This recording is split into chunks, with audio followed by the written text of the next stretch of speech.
bienvenue dans ce nouvel épisode de Vincent fait des vidéos et fait son cinéma. Donc aujourd'hui je vais vous parler de Zootopie. Zootopie, le dernier Disney, film d'animation qui n'est pas un Pixar, raconte l'histoire donc de Bunny Hopes, une petite lapine qui vit dans le monde de Zootopie, un univers exclusivement peuplé d'animaux.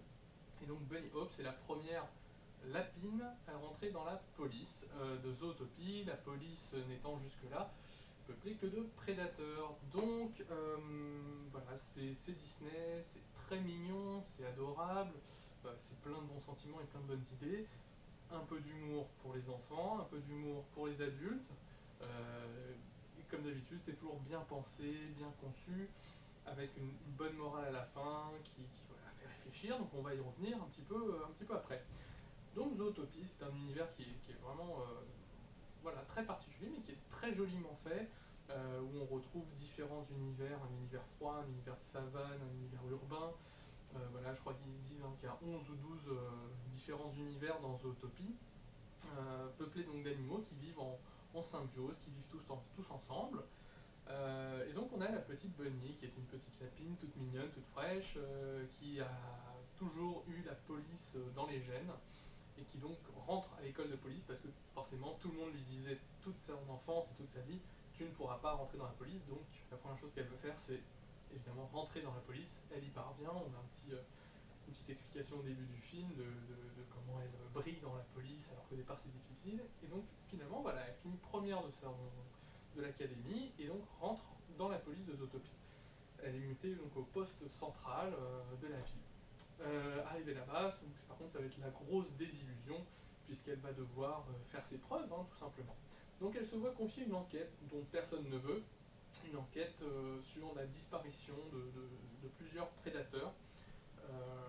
Voilà, donc c'est fait de façon très touchante, avec notamment cette femelle qui vient la voir en disant que mon mari a disparu, tout ça, qui est au bord des larmes, et elle se sent touchée, donc elle veut l'aider. Voilà, c'est vraiment plein de bons sentiments, il y a plein de bonnes choses.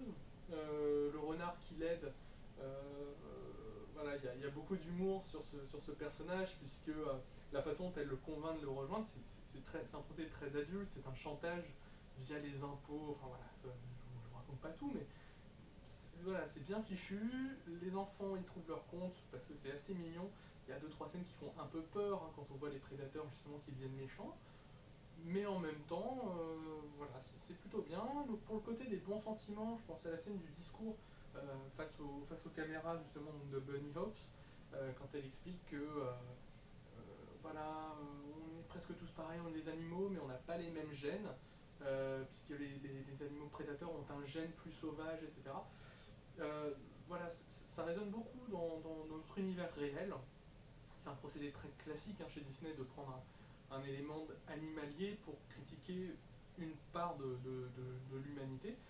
Et là, donc voilà, c'est cette intolérance entre les prédateurs et les proies qui est utilisée. Et c'est bien fait, c'est vraiment intelligemment foutu. Voilà, vraiment, donc c'était un très bon moment. Zootopie, je le recommande très largement pour les petits, pour les grands, en famille, en couple, en quoi que ce soit, il n'y a aucun problème. Voilà, c'était rigolo. Il y a quelques voix, si vous le voyez en VO, il y a quelques voix qui résonnent, qui sont un petit peu connues, euh, mais pas trop. Ça, voilà, ça prend pas trop d'importance. Voilà, il y a Shakira qui joue une pop star, enfin qui double une pop star qui s'appelle Gazelle, qui est une gazelle, étonnamment. Non, voilà, vraiment, il y a un méchant, mais il n'est pas totalement méchant. On apprend qu'en fait, pas tant que ça, mais en même temps, il y a vraiment un vrai autre méchant derrière. Quelques personnages comme ça qui sont vraiment amusants, donc notamment le renard et son petit compagnon, là, on croit que c'est un enfant qui est assez drôle à voir pour ses arnaques. Euh, voilà, vraiment Zootopie, un bon film, un bon Disney, qui restera sûrement dans les tops Disney depuis plusieurs années maintenant. Voilà, c'est un peu comme vice versa, ça commence à être un petit peu adulte aussi. C'est pas que ça commence, Disney a toujours été comme ça, mais voilà, aujourd'hui je le vois avec un regard uniquement d'adulte. Je n'ai pas vu ce film enfant, donc je n'ai que mon regard d'adulte, et je trouve que c'est vraiment bien fait. Voilà, vraiment, même les côtés côté bon sentiment, etc. sont vraiment bien, la fin est bien, on rigole un petit peu, il y a des scènes plus sérieuses. Zootopie, un film à aller voir, je lui mets donc une note d'environ 16, 17 sur 20, on va dire 16. C'est peut-être pas le meilleur Disney de l'histoire, mais c'est voilà, c'est toujours sympathique. Ça, voilà, ça marquera un petit peu l'histoire des films d'animation. Pas beaucoup plus que d'autres, il apporte rien de plus au débat, mais il reste comme ça dans ce nuage de films, comme Vice Versa, comme Là-haut, comme ça, qui sont bien, qui sont vraiment bien, qui, quand on les voit avec un regard adulte, résonnent au-delà de simplement l'histoire qu'on voit. Il y a une part supplémentaire. Voilà, donc si vous avez aimé cette vidéo, vous likez. Si vous n'avez pas aimé, vous dislikez, ça sera toujours ça de prix. Vous vous abonnez, vous partagez, vous faites ce que vous voulez. Il y a plein de trucs par ici. N'hésitez pas, allez au cinéma, allez voir des films. Et je vous dis bonne journée.